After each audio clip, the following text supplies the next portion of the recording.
Hello, ladies and gentlemen, and welcome to episode 8 of the Good People, Bad Intentions podcast. And today I am joined with none other than Josiah Lake. He is a MMA fighter who's now taken more of a focus on boxing and looks to compete in this year, the 2022. He has a background in Taekwondo as well as karate. And I'm really looking forward to having a chat with him because we've had a few people now, including myself, who've had karate backgrounds.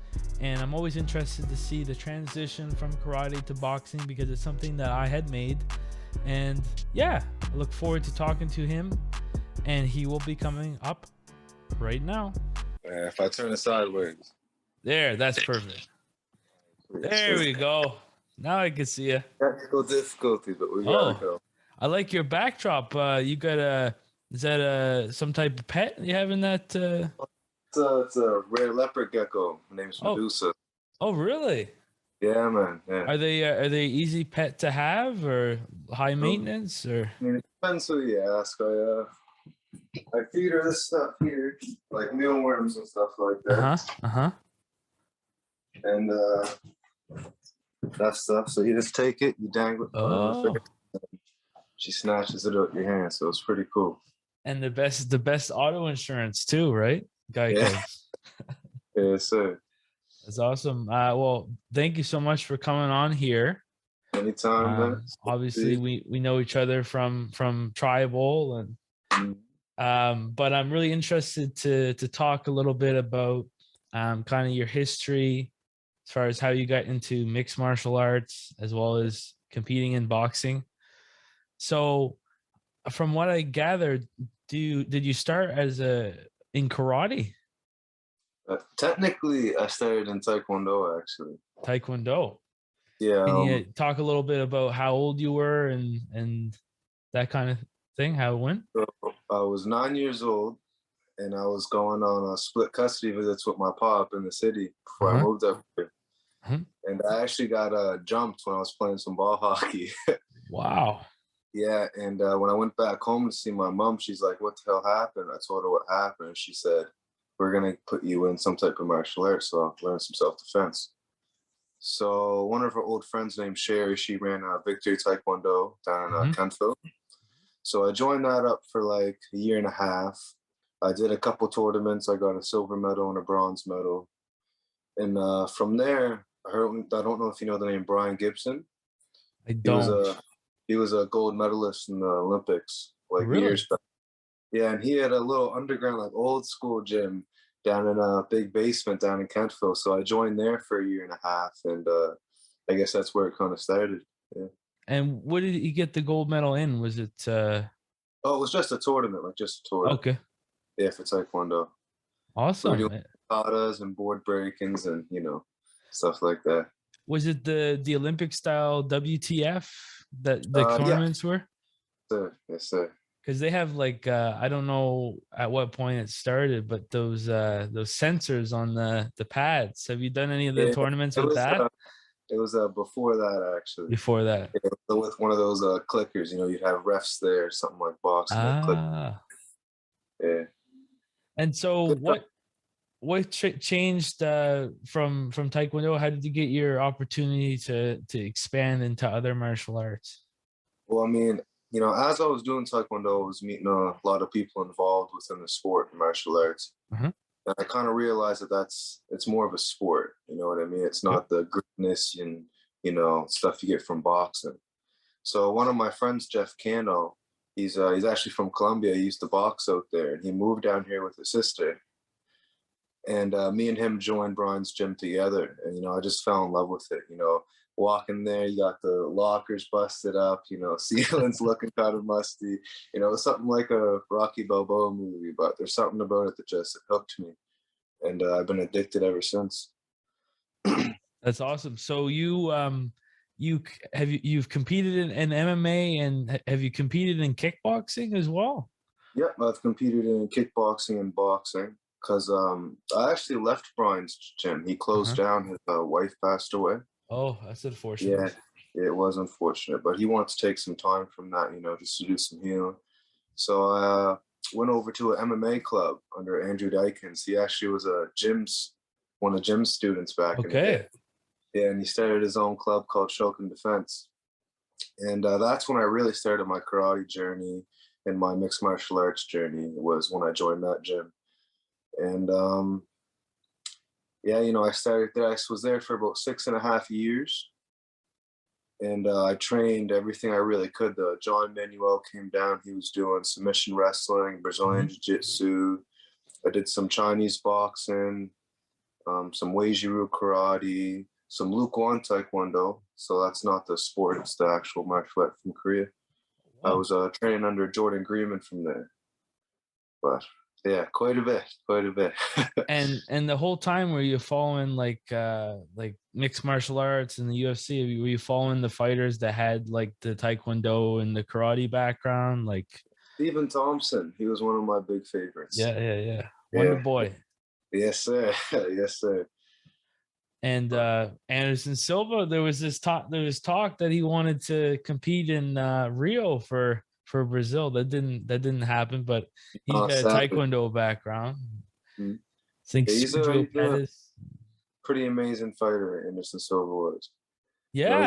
He paved the way for a lot of guys coming up. That's for sure. For sure. I really enjoy him. I wasn't a huge fan of the Diaz fight, but I'm really happy that he's now got a new life in boxing, and he was able to beat Julio Cesar Chavez Jr., who has fought some really big names. Some people say he's not like the best boxer around, but he fought. There's always going to be people saying stuff like that. Yeah, though. It kind of comes with the territory. And obviously, like nowadays, it's been kind of a challenge. Like everything's been kind of closing up and stuff. Was there some contest that you were looking forward to that maybe COVID kind of pulled the plug on? Well, when I joined Tribal back in it was back in August, actually. I moved up here from the Valley for it. Jim just said he wanted me to train for a couple months at that gym so I can learn how, they teach their fighters and stuff like that. And by the time he wanted me to go on the bout, I didn't have my medical done because it was towards the end of the year. Yep. So I got my medical done a couple days ago, actually. I'm going to go down to the club and give it to her. And then, guns a-blazing. I'm looking forward to this year, that's for sure. Are you looking like any particular? Is it going to be a boxing bout that you're looking for? Or are you looking? Cool. And what has it been like kind of focusing like just on boxing, whereas you had like, done martial arts with kicks and that stuff, like just your hands? Have you been enjoying it, or is it you miss kicking? Big time, I'm always gonna miss kicking and the whole mixed martial arts aspects, but there's something different about boxing. It really is. You can't sprawl to the ground or throw a kick when you're in trouble. You gotta duke it out head to head. So I've always been in love with using my hands. So everybody said that's been my thing. I was good at kicks, but my hands have been my thing. So boxing's where the money's at. I think that's what I'm sticking to. And I actually just moved down from Yarmouth in September, so like a month after. What's it been like moving back, especially during this time? Have you been enjoying your time? And are you living in Dartmouth? Yeah, I'm living in Dartmouth, got an apartment up here. Awesome. It's a little different, the Valley is more quiet, less stuff going on. But I love the city, that's for sure. Were you close to like Acadia at all? Yeah, I was I was about 10 minutes away from Acadia. So what was it like growing up in like kind of like a university town? Well, I've moved around quite a bit. I've moved around 13 times in my life. Yeah. So where were you originally born? Originally, I was born in BC in Chilliwack.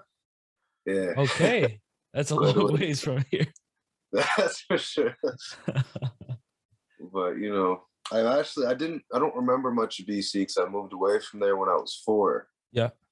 So I moved from BC down to Windsor to a trailer park actually for a little bit. Really? Yeah, man. Yeah. I didn't have a lot of money growing up, so it's whatever we could get at the time. So that's why I moved around quite a bit. I lived in a trailer park. Then I moved to Falmouth, down to Dartmouth, Kempville, PEI, New Brunswick. I moved around quite a bit. So. And when you move around that much, like, does it affect you in the long run? Like, was it hard? Like, because you make a certain group of friends and they got to move again and all that type of stuff. I mean, it was hard with that because, like, once you find some people in school you got close with, started hanging out with, and then mom's like, we got to move by the end of the week. So, I try to stay in touch with a lot of people, but I honestly think it's good. I've learned a lot of experiences. I've got to meet a lot of new people so I can learn from them. So, it taught me never to get too comfortable wherever I'm at, which is actually really good for boxing as well, because you get comfortable in the ring, Of course. get punched in the face. So, yeah, it kind of goes hand in hand. And what's some things that I guess you learned just focusing on boxing lately? Like, is the mental aspect, the physical aspect? Like, can you just talk a little bit about, because boxing, I mean, it's another martial art like everything else, but there tends to be a lot of people that like to talk about things that a lot of people don't usually talk about, like the fact that it's something that's a very personal thing. You're working on yourself, you're testing your limits. Well, I mean, I found with boxing, it's way bigger than just the sport itself, taught me a lot of things actually, as in, I don't know, being content as a person. That's one of the biggest things that it taught me. I used to grow up with depression, anxiety, a lot of stuff like that. So as I got into boxing, my confidence started going up. And, when I'm in the ring, there's something about it. It's the calmest I could feel. You know what I mean? When I walk around, everybody has stuff going on. But when I'm in that ring, there's nothing else to focus on. It's just that person and me. So, I mean, it taught me focus, grounding. I don't know if you're into grounding a lot. I was talking with Kyle McNeil, like the actual thing of grounding, like being barefoot on the ground. Yeah. He talked a little bit about that. Oh, sorry about that. Speaking about grounding, that was the universe calling. Yeah.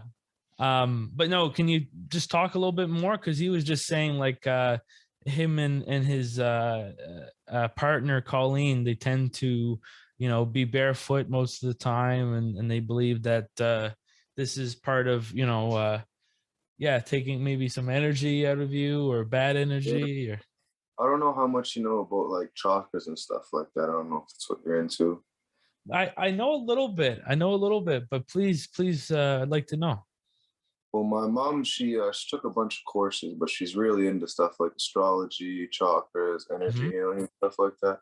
Yeah. So, I kind of grew up with it. There wasn't so I find with grounding, once you bare feet, you go running and stuff like that. It's really empowering. You know what I mean? It's almost like a meditation in a way.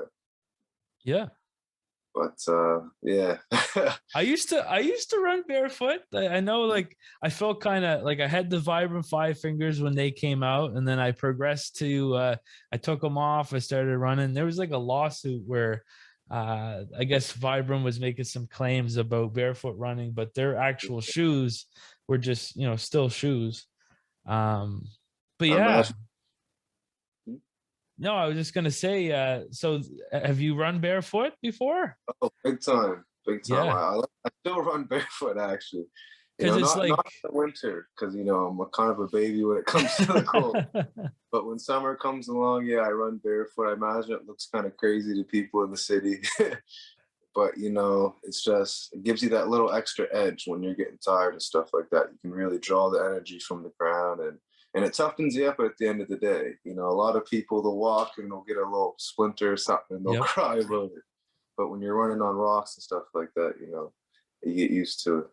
Yeah, weirdly enough, when I was doing it, I don't think I really stepped on anything bad. I mean, you're more conscious of the ground, right? Because your barefoot's there, and you're not, I was kind of like, I was running, but I was also looking at the ground. Looking for rocks and stuff like that.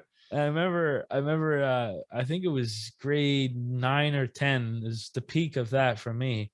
and I was going to school, and I was talking to my principal. I was like, "Yeah, can I just like walk around barefoot in the school?" And they're like, that's not sanitary." So what I did was I had just, a pair of those moccasin slippers, and I would put them on, I would walk with them in my hand, walk into school barefoot, and then put them on when I was inside the school, and then take them off right when I got out. And I think people thought I was a little weird, but yeah, I had some experience with that, so I know what you're meaning.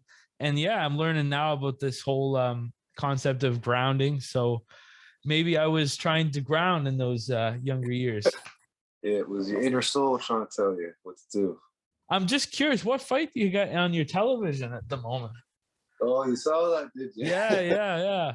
It's Canelo versus Austin Trout. He's one of my Oh, favorite fighters. Yeah, is Austin Trout your favorite or Canelo? Canelo. Canelo. Mexican Awesome. man. Yeah, yeah. He's a machine. And I guess there's talks about him fighting Charlo as his next fight instead of going up to cruiserweight. Because he just beat Plant, what is it, a month back or so? Yeah. Yeah.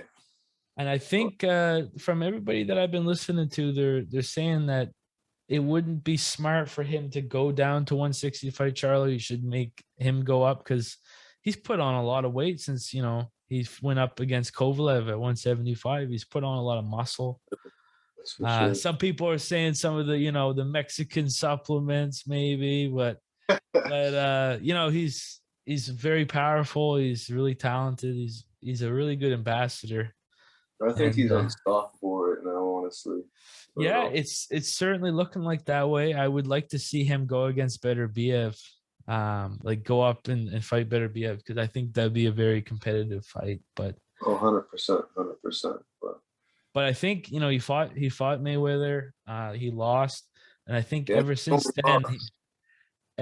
then he's kind of had a better understanding about maybe the business aspect, and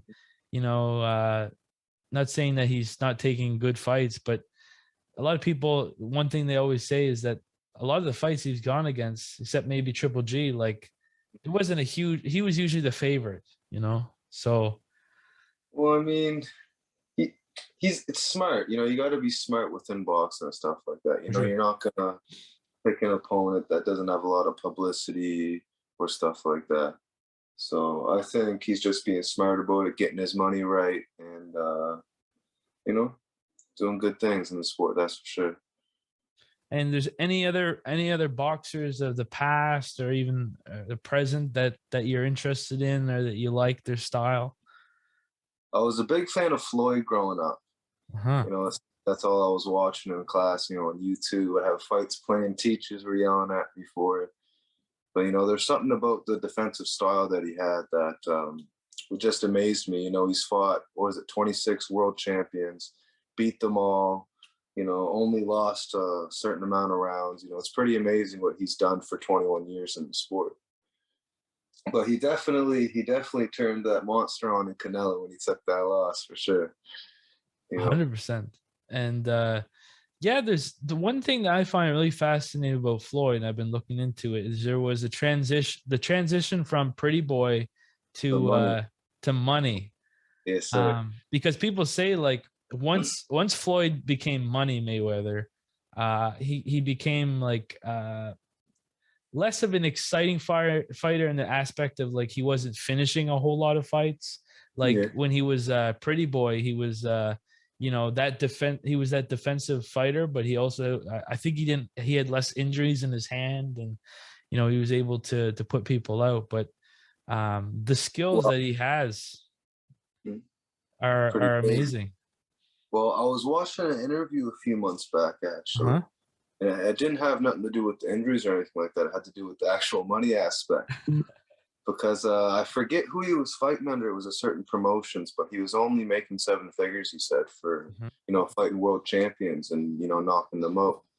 So when he made that little switch from pretty boy to Money Man, he started his own promotions up and, stuff like that.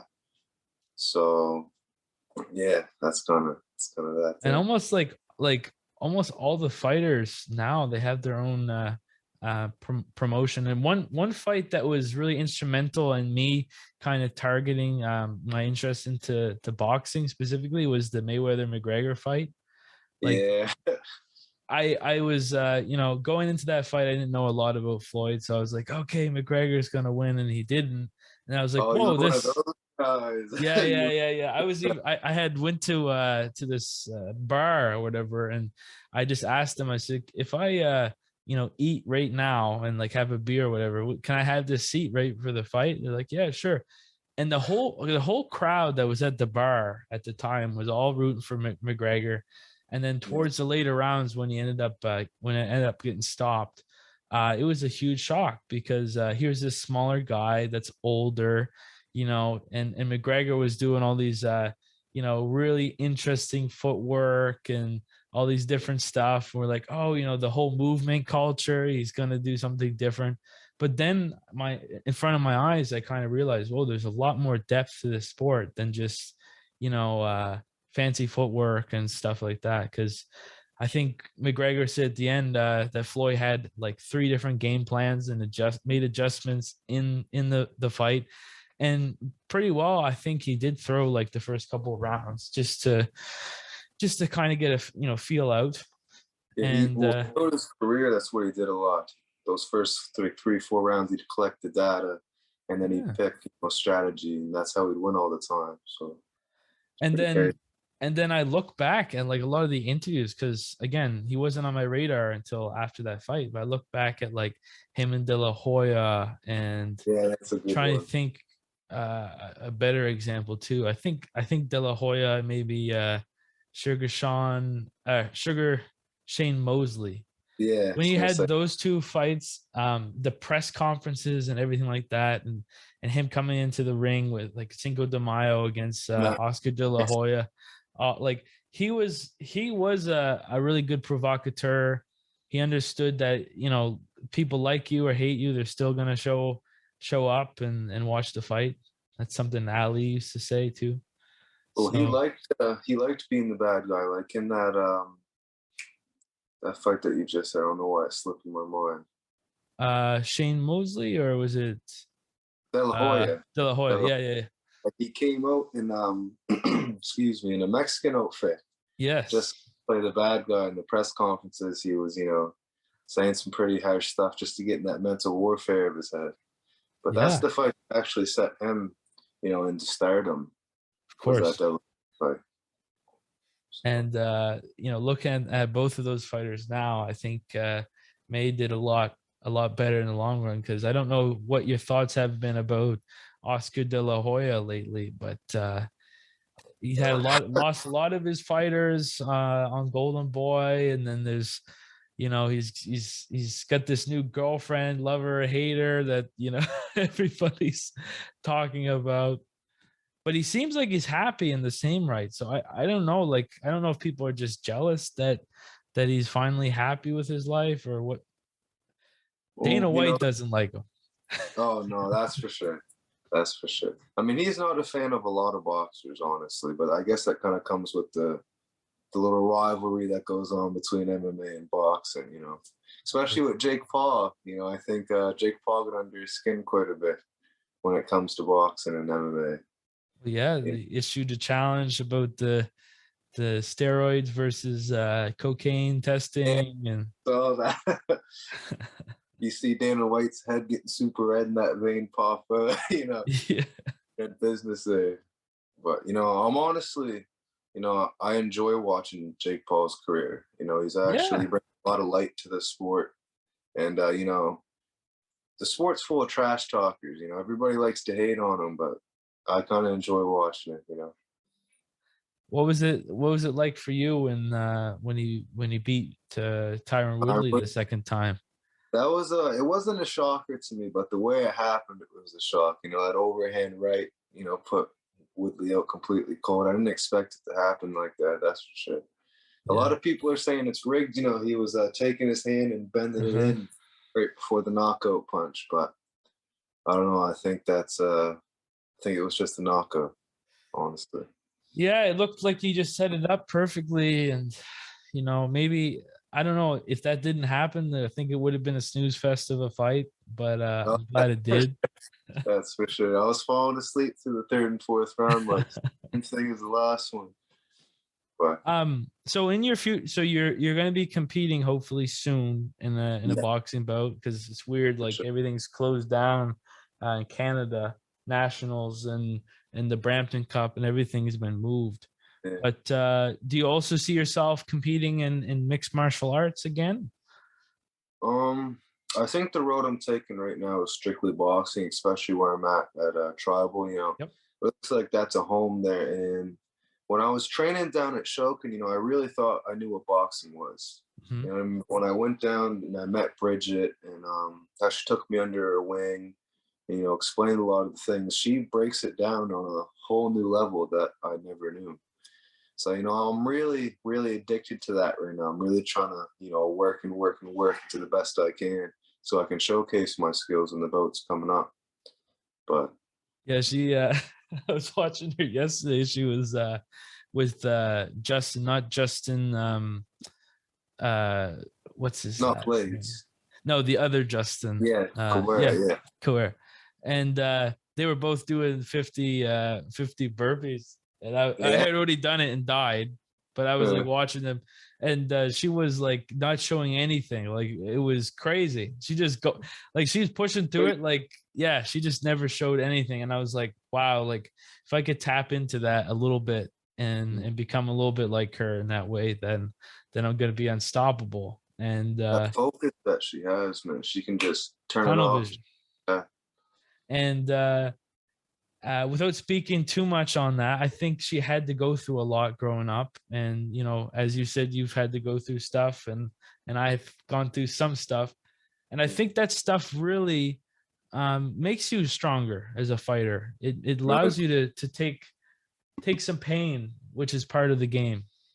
Yeah, well, I mean, that's, you know, when I was growing up through it and I was pounding in bags and stuff like that, people used to look at me a little bit like a hothead, you know, because like I'd get in a fight with my mom, or like we didn't have rent or some stuff like that, you know, bills. And I'd just go down to the gym, and it really was my safe place. You know, I'd pound out like 20, 25 rounds on a bag back in the day, just nonstop. You know, sometimes I'd go bare knuckle. It was a little crazy, but, you know, it's really my safe place, I think, mixed martial arts, because, you know, when you're going through stuff outside, when you go into that gym, that's it. You know what I mean? It's only the gym. That's what you have to focus on, is bringing yourself to a higher state of life and making yourself better. So, you know, it saved me. It really did. Really did. I luckily, like, a lot of my problems kind of were more manageable when I started boxing. But one of my outlets growing up was I was a drummer, like learning how to drum. So you listen to all this metal stuff, and I would use that as getting my frustration out, because I feel like hitting the bag and hitting the drum set solid, you know, a good couple of times. It's kind of similar, you know, some type of motion to. I don't know if I could get all my energy out with a guitar or, you know, a bass. It'd be kind of. Do you play guitar at all? I have an acoustic guitar, and I know like a couple like simple songs. My mother's boyfriend and then it was her husband. Growing up, he was a musician, so he played guitar, and like when I was like 7, he showed me a few things on the guitar, and then I just kind of played with it ever since. But it's not something I formally. Pardon?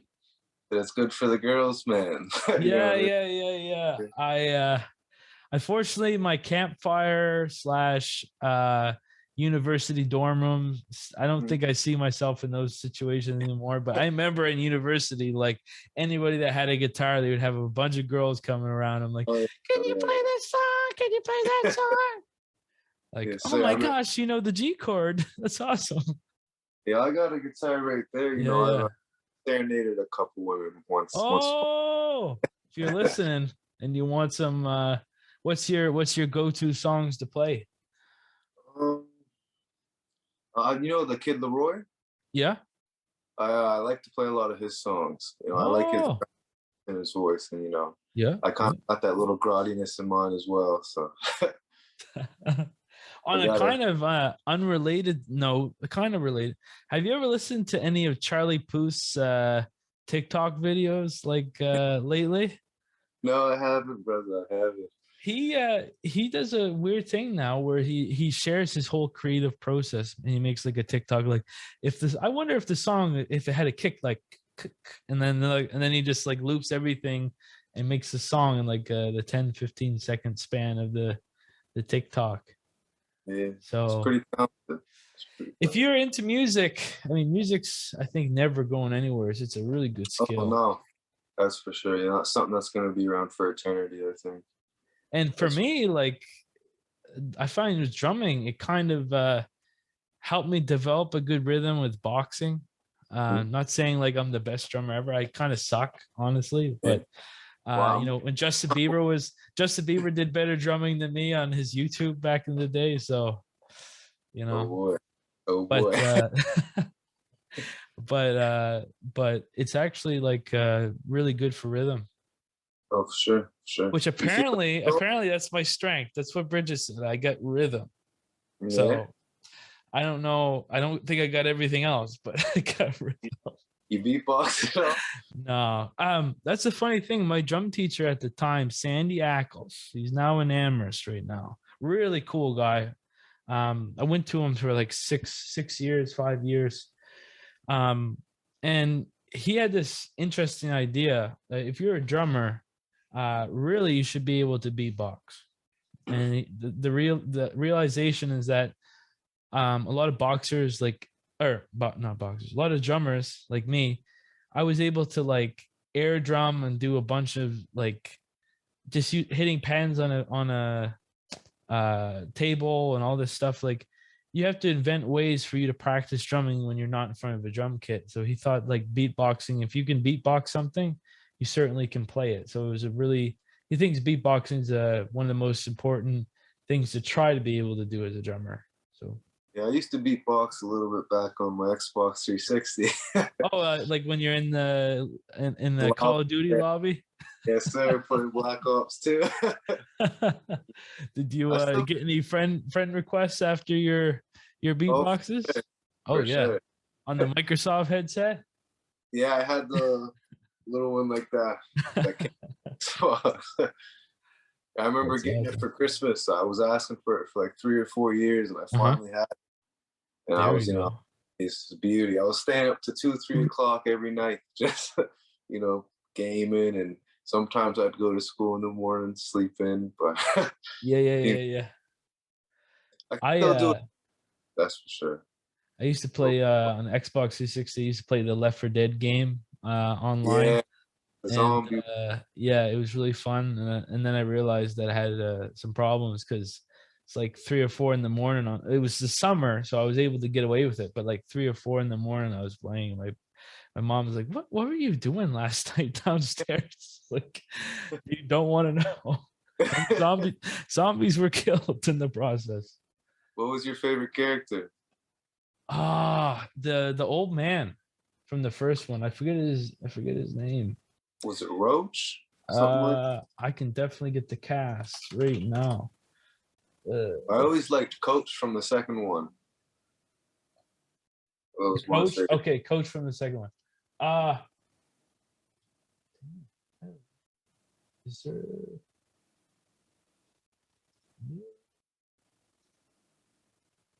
The survivors. What's their name?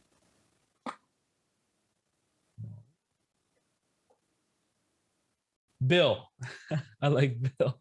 Yeah, Bill. Bill, the old man with I think he's a vet. Yeah, he's from the first battalion special forces group. So I just liked him because I like a little bit of character, and something about an old man that's fighting off zombies. Like you just wouldn't expect it. You think he'd be like the first one to go. Yeah, But, could you relate to that at all? I don't know if I can relate, but later on, and I talked about this a while ago. I had a Twitch account and I was doing like video game live streams, and I got really into the Grand Theft Auto 5 role play. Like it's kind of like No Pixel, but it's called the 5M. And what you do is you can play the game like a multiplayer game, but then you actually have to act like you're a real person. So I'll be like, "Hey, how's it going? It's Bruce. Nice to meet you. Yeah, how's it going, guys?" So there was a guy that I used to wait on, and his name was Bruce. And unfortunately, he has passed on. But he was a character. And so I was really able to really good at doing impressions about him, because every time he come into the restaurant, he'd really brighten up everybody's day. And he had this kind of Boston accent, but even though he's from one of I think the Baltic Islands is where he's from. Some island that's close to Australia. And yeah, he would just do these impressions all the time. So I don't know, old guys, they just got a little more character. Well, they got all that experience under their belt, right? 100%. And I guess the ticket to life is to be a young guy that's got old guy knowledge. Be wise.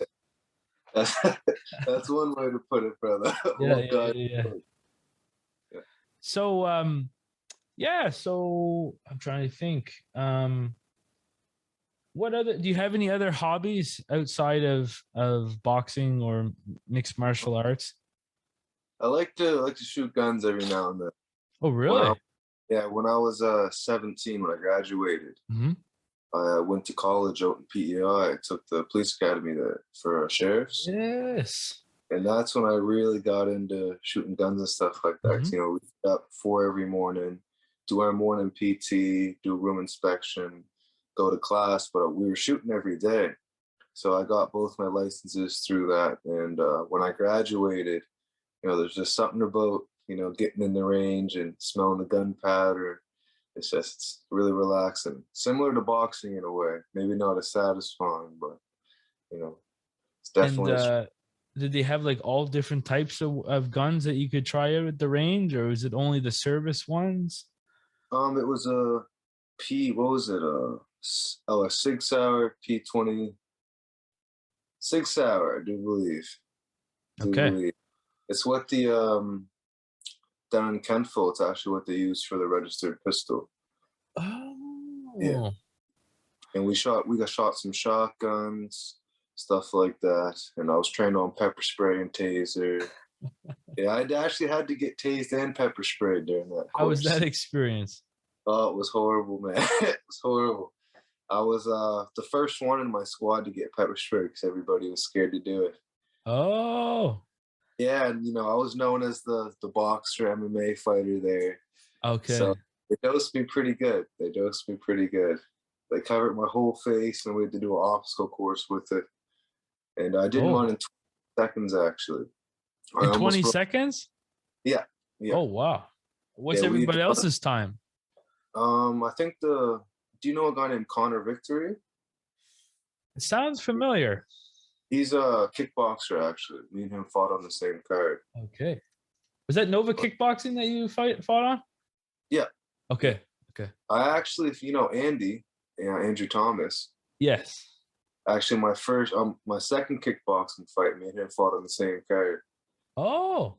I remember watching it on ringside. He was throwing that guy around, man. He got kicked in the face, though. Buddy threw an illegal kick. Oh. Yeah, he kicked him in the face, and Andrew just said, "Fuck it," and just started slamming the dude. Yeah, I was. I think I had tickets to see one of the fights because Anthony Maskine's a good friend of mine. I trained with at Titans, and then Jake Kelly also won one of the I think the amateur. I think it was featherweight title. Yeah, and then that was I think that was maybe after ECC had partnered with Nova Kickboxing. I'm not sure what their future is, but that was really awesome that we started having some kickboxing events in the area. Well, it was great having like amateur kickboxing that switched over to MMA. It really brought a lot of people in watching it. Yeah. And okay, so you this Connor Victory guy, he was on the same card as you. Okay. Yeah, he actually I'm pretty sure he knocked Buddy out in like 13 seconds. Yeah, it was pretty crazy. He got some crazy kicks. But yeah, I met him on that card, and then, you know, we were in the same squad in college together. So that was a good buddy of mine out there. But he got, I'm pretty sure he got 39 seconds or something like that. But I'm seeing his he's from Sydney? yeah, Sydney. Right. He's a Cape Breton boy. I'm seeing a picture of him. He's got like all this blood on him, and he's like, yeah. Yeah, he's a pretty crazy guy, that's for sure. Yeah. That's awesome. This counts private. It pays to be a winner. Yes.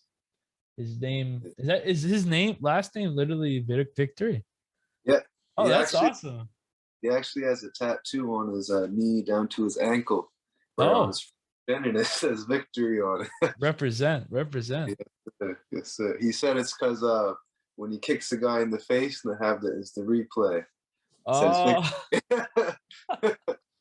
that's hilarious. That's pretty cool. That's a lot of thought put into that tattoo.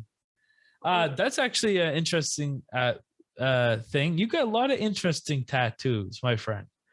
Can you talk a little bit about, you know, was there some type of inspiration for your tattoos, or did you just try to get something that looked cool, or both? Or well, I mean, the tattoo here on my neck, and tattoo on my wrist. This one, that one says Sakura in Japanese, and this one says loyalty.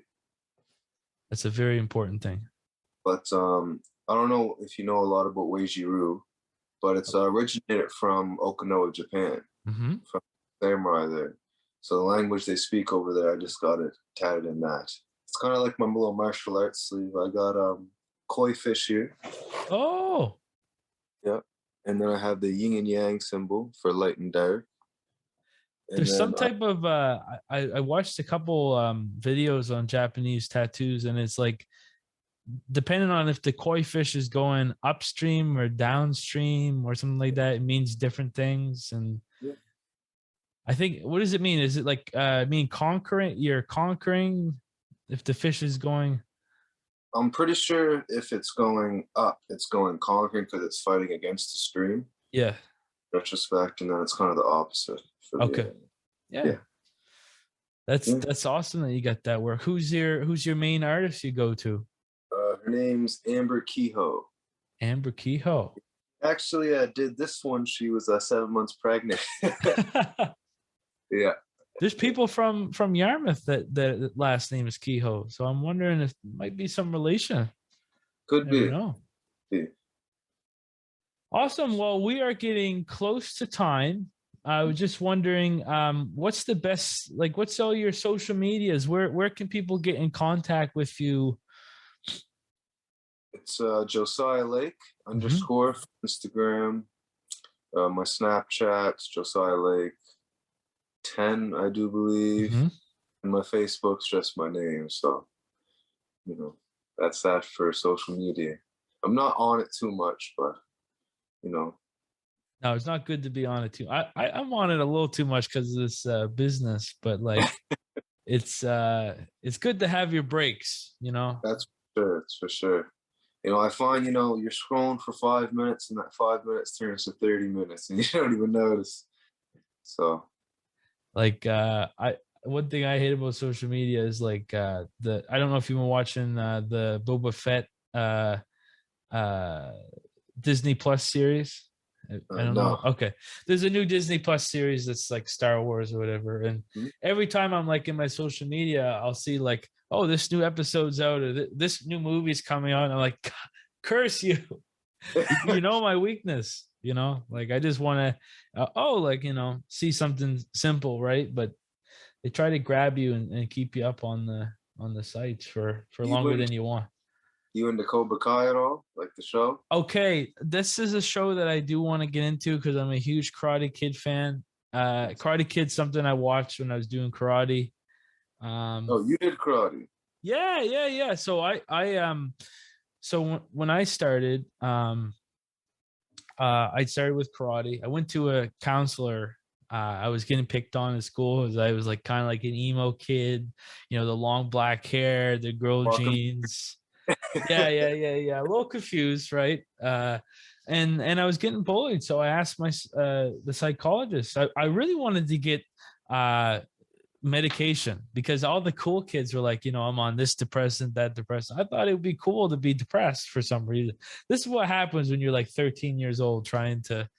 And anyways, I went to this child psychologist. They said, okay, you got to do two things. You got to cut your hair, get like a normal haircut, and join karate. And I did cut my hair right away, and people stopped picking on me because the hair was just giving me some attention that at the time I didn't know really how to deal with. Because you know, it's not saying that you can't be yourself, but when you're 12, 13 years old, you don't really have the confidence to go against the grain most of the time.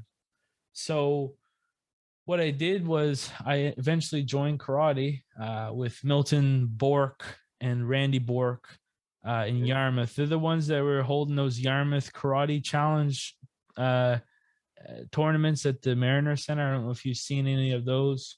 They were on for... Pardon? I've seen them on Facebook a couple years back. Yeah. So anyways, it was Shitoryu Karate,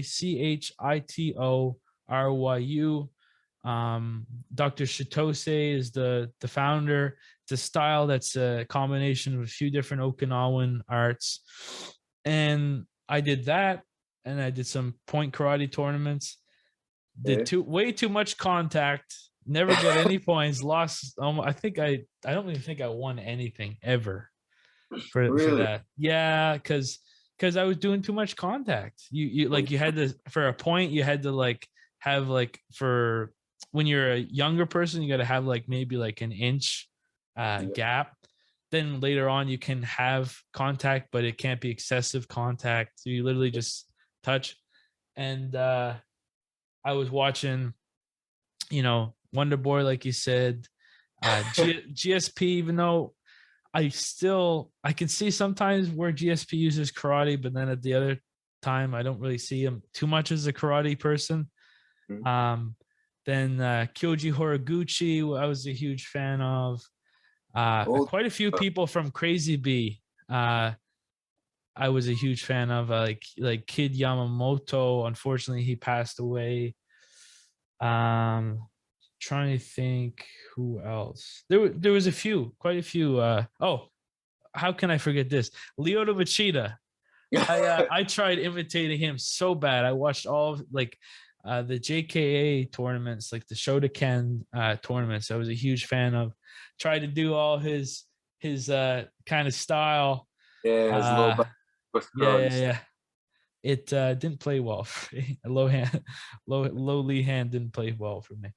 I mean, it was doing pretty good in the Jones fight that he had, but you know, yeah, Jones got 15 in, and it was hard to see Machida fall like that. It really was. I think I first started watching Lyoto when he went against Chris Weidman at 175, and man, I was totally rooting for him. Didn't know a whole lot about him. Of course, he lost. He was really competitive for quite a while. I think he had maybe one round or two rounds, and then he lost. And then his career, in my opinion, kind of has plummeted pretty hard, and it's been hard to watch that. And obviously his brother Shinzo also competes in Bellator.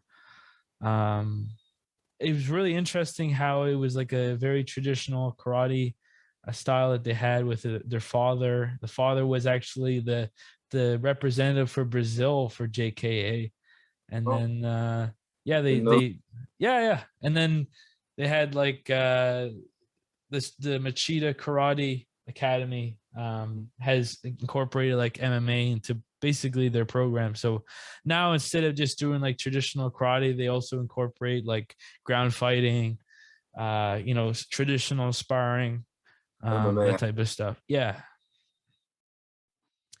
And so I started with karate and then eventually moved to mixed martial arts with Peter Martell. I went to Titans, tried a class. They were like, yeah, you should do boxing or jiu-jitsu. I started with boxing. Andrew Thomas taught my first boxing class as a fill-in. Oh, on the podcast. Yeah.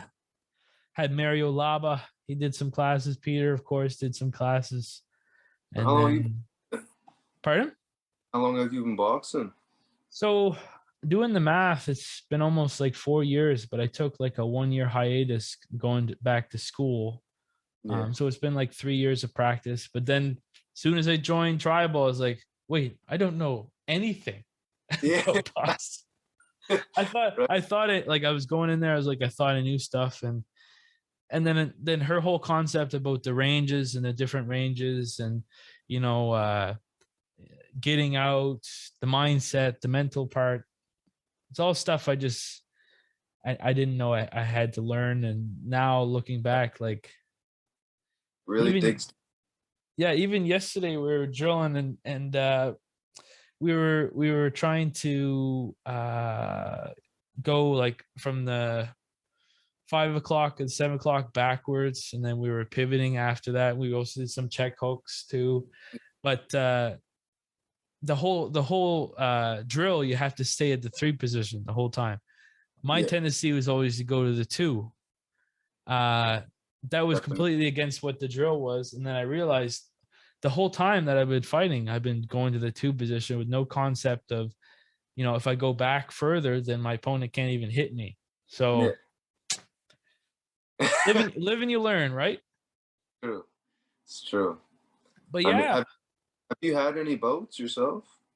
I've had like some bouts where they were scheduled, but like what Peter was trying to do at the beginning was give me a fight with somebody that was actually already in the club. He was doing private lessons, but he was too young. I think he was like 16, but he was just as big. He was just as big as me. It was going to be an exhibition, and it kind of fell through. And then there was, I think in total maybe 4 or 5 fights that just never came through. And looking back now, I'm like, I'm kind of happy. The last person that I was supposed to fight was GT John Till, you know, our friend. Yeah. I was supposed to fight him on like a week's notice for a Citadel card.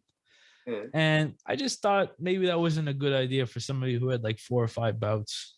And I would love to see that one.